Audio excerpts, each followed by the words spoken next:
Hey, everybody. It is Thursday, November 20th. You're listening to the Mo News Podcast. I'm Moshe Wanunu. And I'm Jill Wagner. This is the place where we bring you just the facts. And where we read all the news and read between the lines so you don't have to on this World Children's Day on this November 20th, which according to the UN here is a day dedicated to advocating for and celebrating the rights of children worldwide, commemorating the adoption of the Convention on the Rights of the Child, a human rights treaty that set out a whole bunch of rules and regulations and goals for countries around the world. Okay, well, we are definitely for the children here at the Mo News Podcast.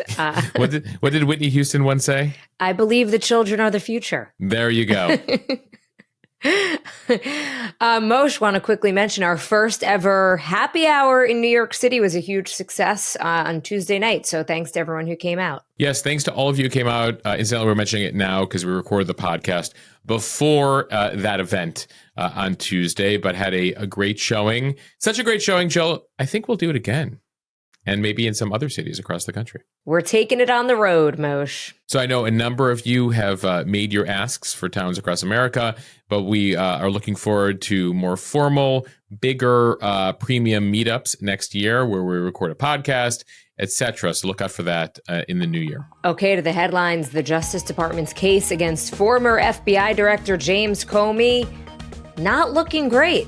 A major revelation in court yesterday. We'll tell you about that and what it could mean for the case. To North Carolina, where the feds have launched Operation Charlotte's Web, the potential impact on cities across the state, including one school district with a large Hispanic population where thousands of kids were absent this week. If at first you don't succeed, try again. The Trump administration secretly drafting another plan to end the 3.5-year war in Ukraine. To the Epstein saga, the Justice Department says it will release the Epstein files within 30 days. But will it satisfy the public's demand for more info?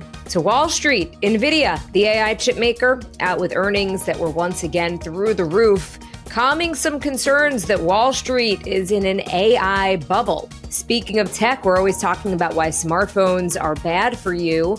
But a new report says that there is one age group that benefits from screen time. We'll tell you who. It could be a big weekend at the box office. Wicked for Good, looking for the biggest opening of 2025. And Moshe is on this day in history. Okay, starting with the federal case against former FBI Director James Comey, it appears to be in jeopardy. A federal judge yesterday got the prosecution to make a major revelation. So President Trump's hand-picked U.S. Attorney, Lindsay Halligan, shocked the court Wednesday when she admitted that she neglected to present the final version of the Comey indictment to a full grand jury. It turns out only 2 of the grand jurors actually reviewed it. The judge sharply questioned the validity of the grand jury indictment, which accuses Comey of lying to Congress back in 2020 related to media leaks from a few years before that. The U.S. District Judge, Michael Nachmanoff, pressed prosecutors on why the full grand jury didn't see that final indictment before it was approved. We should note Nachmanoff is a Biden court appointee. The government argued that the entire grand jury still voted on the 2 charges that Comey is facing, but because of paperwork and late hours, they just didn't get to see the final indictment. What happens next, though, to this criminal case is not immediately clear. Despite appearing shocked by the revelation as the prosecutors confirmed the error, the judge hasn't said yet if he views this oversight as a procedural or a fatal error, meaning that the case would essentially be dead. Comey's legal team has already been arguing that the case should be dismissed for prosecutorial misconduct and as a vindictive prosecution. They note that it was just a few days before Comey was indicted that Trump went on social media and called on the DOJ to prosecute Comey and other political foes. He wrote, quote, "act now." So Moshe, as we mentioned before, Comey's legal team and the government prosecutor not really on the same playing field in terms of experience. And perhaps that is what led to this issue. Yeah, so you mentioned Lindsay Halligan, and we've told you about her when the indictment first went down back in late September. She was a Trump personal attorney. She was an insurance attorney in Florida. This is the first case she is ever prosecuting in her life. She has never dealt with a criminal case before the Comey case. She was installed by Attorney General Pam Bondi. Why? Because the person in her role previously said, hey, there's not enough evidence here for Comey. I don't think we need to prosecute it. Well, he was pushed out. Halligan put in there, and then within a couple of days, already went before the grand jury here to pursue the case. And she didn't even have access to everyone in the office because some of them didn't want to work on the case. So she actually had to bring in some lawyers from their North Carolina office up to the Eastern District of Virginia to help manage the case here. So the big question is, as you mentioned, how big a deal is this? Is this just viewed as an oversight because technically the grand jury did vote on it, but they didn't see it at the end? Or does the judge say this sort of reinforces a larger pattern here? And that's the argument you've been hearing from the Comey folks, that ultimately this is very political, that this did not follow a typical process. She was put in there and then within a couple of days dropped the case just before there was a statute of limitations wall that they were facing there, that if they didn't make a decision within days there, then the case would have gone away completely. So a lot of questions here, Jill, and add to that another issue that was brought up in court yesterday, the judge asking the Justice Department, was there a memo internally from some folks internally in your office saying you should not pursue this prosecution? And so the prosecutors, the government saying yesterday, we're not going to tell you whether there's a memo or not. Now, we do know through leaks to the media that there was, in fact, a memo, but that sort of reinforces that they're not putting everything out there for the public record here, and just, again, reinforces questions that they're having about this prosecution. Now, even conservative legal analysts here, who typically like President Trump, have said there are issues here with this prosecution, and it will very likely be thrown out even before they get to the very challenging case here of trying to prove that Comey lied before Congress about something he said 4 years previous to that. Always a very difficult case. And Comey, by the way, has a extremely experienced legal team. Comey himself was a U.S. attorney. He has other former U.S. attorneys representing him here. So there's a lot of holes they're trying to poke in this case, if, of course, it goes forward here. But remember, this is a case that is super important to President Trump. He sees Comey as a longtime political enemy.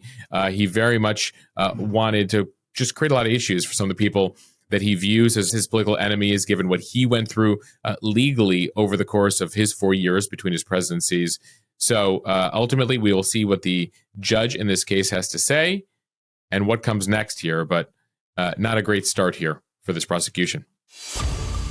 Now to the ICE raids that have had cities in North Carolina on edge this week. The state is the latest focus of the Trump administration's crackdown on illegal immigration. Immigration enforcement officers descending on cities in the state, including Charlotte, Durham, and Raleigh.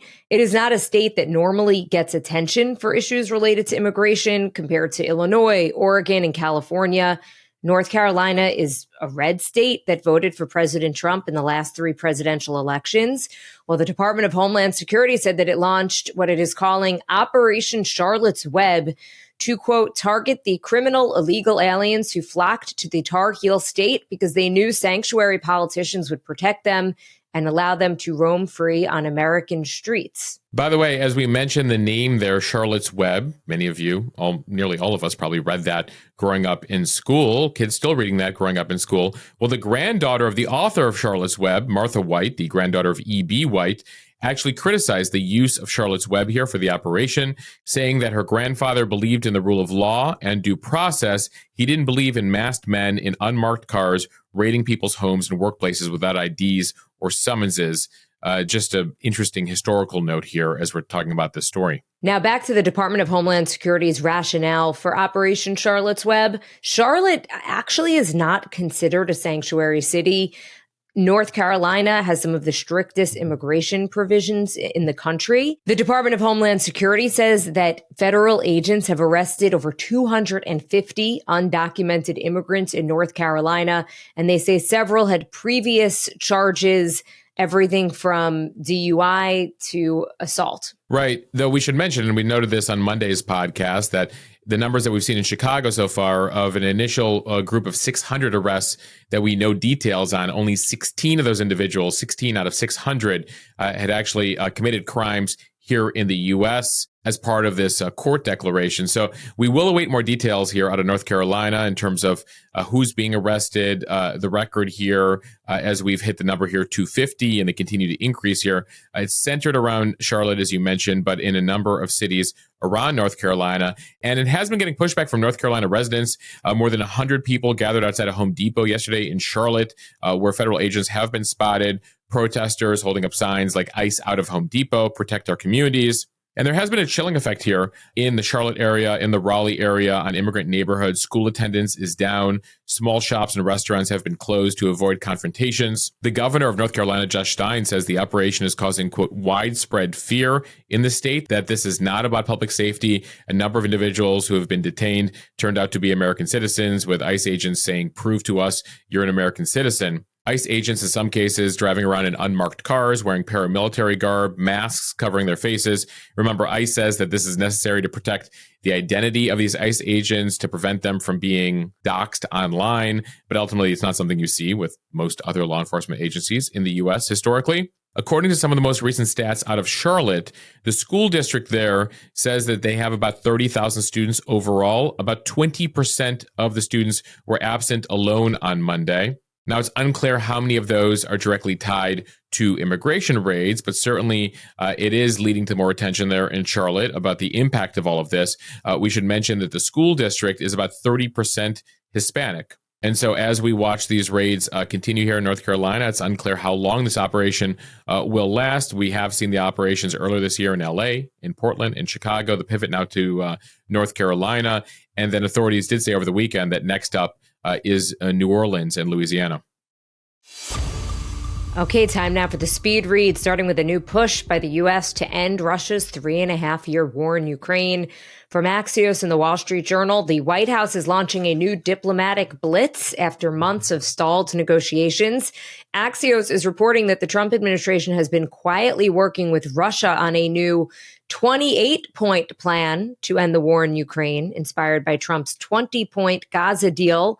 Trump's envoy, Steve Witkoff, is leading this effort with Russian officials. So as we've been telling you, the two thorniest issues in the Ukraine talks up to now have been who's going to control what territory when the war is over, and how can Ukraine be sure that Russia won't simply resume the war at a later date. So this plan would reportedly grant Russia parts of eastern Ukraine, the Donbas region, which it does not currently control. Ukraine still controls about 15% of that area. So this deal would essentially require that Ukraine give up even more of their own country that they have fought so hard to keep for the last 3.5 years. In exchange, though, the U.S. would give a security guarantee for Ukraine and Europe against future Russian aggression. The areas in Donbas from which Ukraine would withdraw would be considered a demilitarized zone, meaning Russia wouldn't be able to put any troops there. So we knew that this was always going to come down to how very hard choices for Zelensky and Ukraine. They have fought mightily and heroically these 3.5 years to prevent a complete overrun of the country. Remember, in the first few days, the assessment from CIA officials and others was that Putin would destroy and take over Ukraine in a week or less. We're now 3.5 years in, and he hasn't done that. But what he has done is effectively destroyed the Ukrainian economy. It's going to take decades of rebuilding, hundreds of billions of dollars, if not more. And Russia controls about 20% of Ukraine right now. And he wants more, it appears, before he is willing to stop. So given the state of affairs, what is Ukraine to do, given that winning back that 20%? Well, they haven't really been able to do it, Jill, for the past 3.5 years. They would require U.S. ground troops, NATO troops. I mean, things that aren't going to happen. Didn't even happen when Biden was president and was even more supportive of Ukraine. It certainly would not happen now under Trump. And just given how Americans feel about, U.S. boots on the ground in foreign countries. So what needs to happen here? He can continue the status quo, right? Hundreds of thousands of more dead. The war continues, or he makes some sort of deal. But the big thing for Zelensky is, if I'm to make a deal, and if I'm not just to give up parts of the country that Russia already occupies, but even more of Ukraine, I need to guarantee that this will stop, that Putin ain't going to just resupply for the next couple of years and rebuild his military and do it and go again. And so that's what this comes down to, Jill, as we, get a sense of these 28 points of this 28-point plan. Well, the core point is, how do you ensure that Putin does not invade or does not start this war again once this war ends? Now, we know for Putin, he's been playing a waiting game. He sees that every day this continues, that Ukraine just keeps getting weaker. They're not getting resupplied at the levels that they were during the Biden administration. And so ultimately, the longer this goes for him, every inch of territory, every extra home, every extra road he's able to take during that time. Now, he did have the Gaza situation going on, which served as a distraction for him. Now that ceasefire continues there, the world's focus is increasingly on Ukraine and Russia. You even have countries like Qatar involved in this, as they've been involved in the Middle East. They are involved here. And Trump tried to make a deal earlier on where he effectively gave Putin everything he thought Putin wanted, and Putin still wanted more. And so that has frustrated Trump. You have seen his criticism of Putin increase over the last few months, being like, what does this guy want? Maybe I should give new missiles, offensive missiles, to the Ukrainians here, speaking sort of the language of weapons and war there that he thinks Putin might understand. So that's something we're going to watch here. Remember, Trump thought he could end this in 24 hours. He's been frustrated that he could not end this war in 24 hours. We're now 8 months in. And so he's also sending the army secretary to Ukraine right now, 2 other 4-star generals. Again, the understanding there that Putin will see that and he takes military force or even generals in Ukraine much more seriously than he's taken the diplomatic talk until now. And this all comes as the strikes keep happening. We put up some video yesterday on Instagram, the newest Russian attack killing at least 25 people in a western town in Ukraine, including 2 children. Ukraine struck back, though, against Russia using the U.S.-supplied long-range missiles for the first time since Trump authorized the use. So again, for Trump, for Ukraine, the feeling is Putin's not going to stop until he feels that there are some real military ramifications or weapons ramifications that will lead him to actually end the fighting. From Reuters, the Justice Department says that it will release files from its investigation into the late sex offender Jeffrey Epstein within 30 days. That announcement made by Attorney General Pam Bondi on Wednesday, just one day after Congress voted nearly unanimously to force President Trump's administration to make them public. So the material, depending on what is released, could shed more light on the activities of Epstein, who socialized with Trump and other notable figures before he was convicted on charges of soliciting a minor for prostitution in 2008. This scandal, though, has been a thorn in Trump's side for months, partly because he amplified theories about Epstein to his own supporters. People around him promised transparency and the release of major documents, only to renege on that earlier this year. Many Trump voters believe that his administration has covered up Epstein's ties to powerful figures and obscure details surrounding his death, leading to a major split among the president's supporters. Bondi saying repeatedly to the media after several questions on Wednesday, quote, "We will continue to follow the law and encourage maximum transparency." Yeah, that was the line from the Justice Department yesterday. She got question after another question after another question related to, she called a press conference related to another matter, but clearly Epstein top of mind here for the reporters. And she just kept going back to sort of that talking point. We will follow the law and encourage maximum transparency. So pretty vague language there. She did make a point of noting that they've already released 33,000 documents to Congress, but there are, of course, many more to go. But what comes out next is in doubt right now. Late on Wednesday night, President Trump officially signed the legislation that was passed just over 24 hours ago by the House and the Senate, compelling his own administration to release files. Trump saying in a very long-winded social media post that he will order the release of about 50,000 files. Now, to what extent they're actually readable, don't have so many redactions that you can't make sense of them. I imagine a whole bunch of names will be redacted. Remember, the legislation passed by the House and the Senate gives a lot of carve-outs, gives a lot of leeway to the DOJ in regards to victims and other potential carve-outs here. Trump spending a lot of time in the post last night saying this is going to backfire on Democrats. They're going to wish that they didn't push for the release of these files. And then he says, it wouldn't have passed without my support anyway, which is remarkable because he spent the last 4 months, his White House did, and he did, fighting this legislation. And all the more remarkable, he doesn't mention either that he could just release these files without this legislation. And yet this is one of the few times, if only time, he's sort of like, well, I need Congress to act here. I can't do this thing on my own. So a lingering question here in regards to, even with the president's signature and this 30-day time frame that we're looking at for the potential release of documents, what will we actually learn? And to what extent will it satiate demand out there or potentially lead to even new conspiracy theories regarding Epstein? And it comes as Trump ordered last week the investigation of Democratic figures who had associations with Epstein. He was very specific about that. So that now opens up a new investigation. Bondi was asked about that yesterday, and reporters were like, what new information do you have? And she goes, we have new information. So we'll see what comes of all of that. But I wouldn't expect any bombshell information anytime soon. Jill, remember that courts previously rejected Trump's request over the summer to unseal transcripts of proceedings. This was part of the attempt by the Trump administration back over the summer to sort of, put out enough things that'll, kill the Epstein storyline so they can move on to other matters. And then the courts rejected that request, saying, you can't put out unredacted, unsealed transcripts of grand jury proceedings. Like, there's a whole bunch of stuff in there that shouldn't be out. Because remember, there are investigations, and not everything in an investigation typically or ever is released to the public because it's an investigation, and some of those leads, some of those accusations go nowhere or turn out not to be true. And I should add one more thing, Jill. Back in August, there was a Bloomberg News report that said that the FBI and DOJ were already aggressively redacting Epstein documents, blacking out a number of names, including the name of Donald Trump.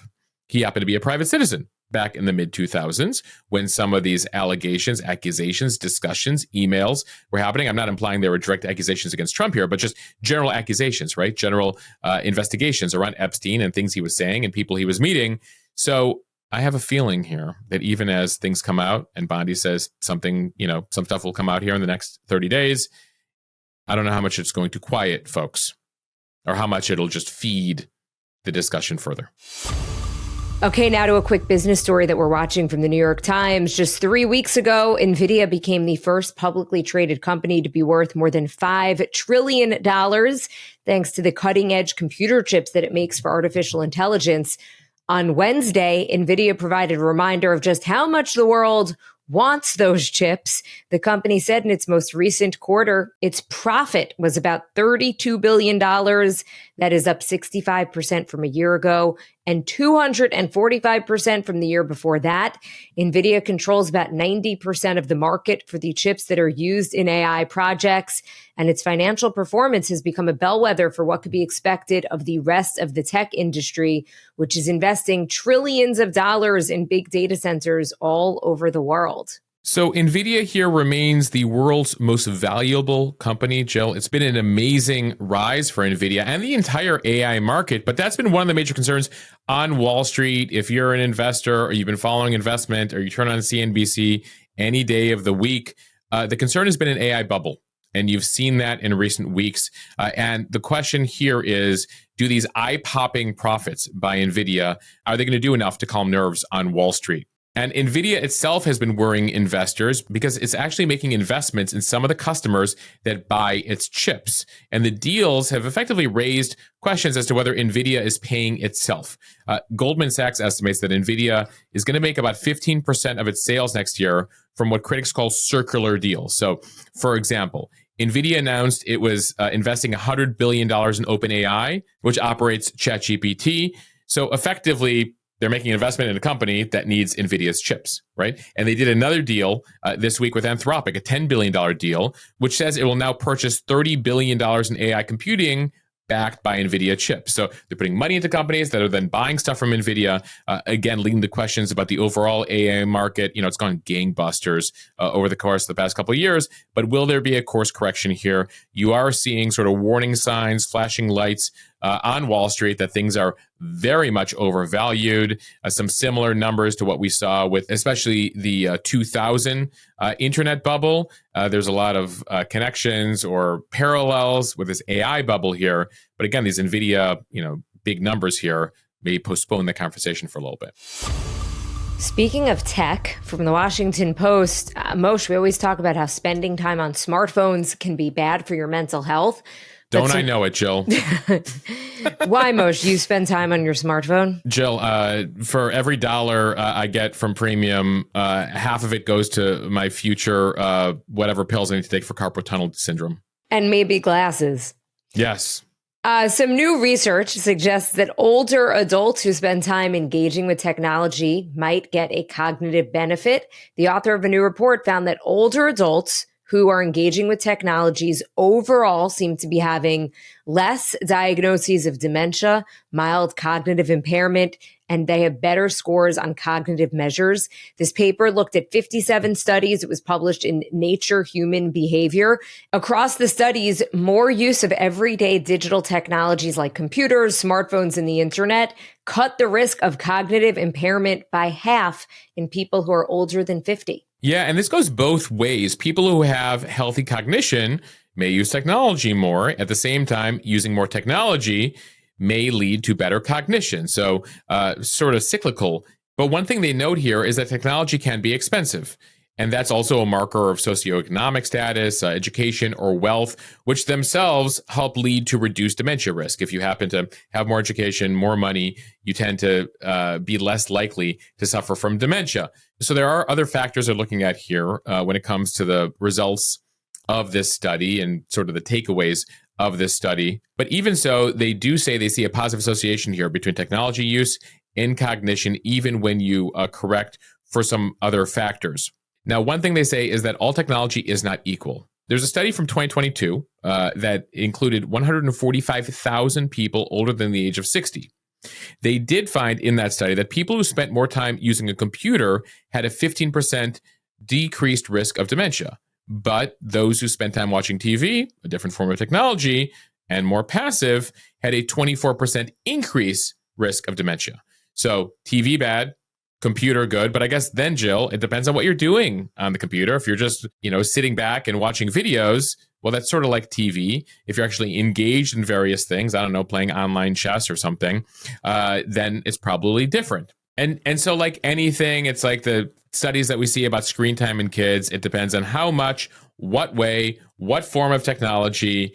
And then the added factor here is that dementia risk increases if you spend more time isolated. And of course, technology can be used to connect yourself with others, right? Or you could just spend time with that technology and be totally isolated, which then would increase your risk of dementia. So it requires some nuance here as we try to get some takeaways from this study. Moshe, even the idea of FaceTiming, you can imagine what that does for grandparents. I'm sure you FaceTime with Olivia all the time because your parents don't live close by. And that is such a bigger connection than just talking on the phone. We love it. Grandparents love it. Olivia loves it. Everybody loves it. And finally, from Variety, Wicked for Good debuts today in theaters. It's expected to bring in $150 million to $180 million from about 4,000 theaters in North America in this first weekend of release. A debut on the higher end of that range would rank as this year's biggest launch over April's A Minecraft Movie and May's Lilo and Stitch remake. Jill, I'm going through the reviews here. BBC calls it this emotionally soaring sequel is more captivating than the first one. But then another review says they should have called it Wicked, not good. Everyone's a critic. So AP News' review, Wicked for Good review. Sorry, my pretty, for good doesn't delight. But then Vulture says Wicked for Good is actually better than the first. Fascinating here, Jill. I haven't even read these reviews. I'm just reading the headlines from these reviews. And it looks like the reviewers are split on this. One of the reviews I read said that this is Ariana Grande's half to shine, that the first Wicked was really about Cynthia Erivo, and this one's Ariana Grande. So we'll see. So we'll have to see. Part two, Jill, is primed to shatter the records that Wicked broke last year. It set the record for stage-to-screen adaptations with about $113 million in sales over the pre-Thanksgiving timeframe. Now, Wicked for Good chronicles the second act, if you ever saw Wicked on Broadway. This is now the second act of the play in movie form. And I mentioned how much it made just in the pre-Thanksgiving timeframe, $113 million or so. Globally, it brought in more than $750 million last year. So we shall see how it does, but we should note the second half darker than the first half. and doesn't have as many of the most memorable songs as the first half. But, it's the movie. I wonder if they bring it back or they work stuff in. We'll see what it does. But this will probably be the first time Alex and I will be going back to the movie theater. Might be since the first Wicked. I don't know what else we've seen in the theater in the last year. You guys are such musical buffs. I feel like you're always going to Broadway. Well, but like Broadway shows in New York City, sure. But like live shows, but like the actual like going to an AMC, getting a box of popcorn. I know you saw the Taylor Swift film a couple weekends ago. So we're big movie people, and I think it's just a great activity to do with my kids. Maybe it's a lazy mom's activity because you're basically just going to sit at the movie theater and eat popcorn, but it's one of my favorite Saturdays to plan. I don't think it's like some of my fondest memories as a kid growing up is like going to the theater and like seeing certain films. I imagine it was the same for you. Right, which is why I'm always so keen on anything that comes out. I'm like, Alex, you want to go see it? It's like, an awesome mom activity, I would think. Thank you, Mom, for getting me to the theater. Moshe, I'm appreciating this moral support. Thank you. I'm here to make you feel better. Now, just after the podcast, you can turn on Instagram and get a bunch of videos about how terrible a mother you are. And the 3 things you shouldn't be doing for your child. The biggest screen of all time, the movie theater. The biggest mistake moms make every day. Let's turn to On This Day in History before we end the podcast. A happy birthday to Joe Biden, who turns 83 years old today, born in Scranton, Pennsylvania, on this day in 1942. Fast forward to the 1980s. On this day in 1983, the television movie The Day After aired on ABC. Kids, back in the day, there were these things called TV movies. After-school films. The Day After, one of the most impactful ones in TV history. 100 million people watched it. It effectively depicted a nuclear war starting between the Soviet Union and the U.S. It focused on the residents of a Kansas town. It was actually also shown in the Soviet Union and is one of the things people cite as giving Reagan and Gorbachev, who were running the various countries at that point, that extra nudge to start to bring down their nuclear arsenal as people watch this film and being like, oh my God, I can't imagine what a nuclear war could be like. On this day in 1998, a major settlement regarding American tobacco companies. They signed an agreement with the majority of states over public health costs related to smoking, the tobacco manufacturers agreeing to a $206 billion settlement at the time, the largest civil settlement in U.S. history, effectively acknowledging the impact smoking had on health. Some pop culture news as we end here on this day in 1992. Home Alone 2, Lost in New York, premiered in theaters. Home Alone 2, now officially 33 years old, Jill, starring... One Donald Trump. Exactly, starring Donald Trump. That cameo, at the time he owned that hotel. Apparently he required that in order to use the hotel, that he had to make an appearance in I didn't know film. that. That's what the producers of the film allege. He says otherwise. He says they wanted him in the film. I think that starring Donald Trump is a little bit of a stretch. He has a cameo. He has a cameo. Like when you said starring, I'm like, are we going with Macaulay Culkin here? Or Donald Trump, who has we're one going line? with the guy who's there for about 3 seconds, and Macaulay Culkin asks him where the front desk is. And we'll end it there, Jill. Kevin! All right, Mo. She was so good, man. Thank you guys for listening to the Mo News podcast. If you like what you hear, please share this with your friends. It will help us grow. Follow us, subscribe so you do not miss an episode, and review us kindly in the App Store. The reviews truly matter. Mission 2026, getting into the top 10 of all the news podcasts. You can help us get there, folks.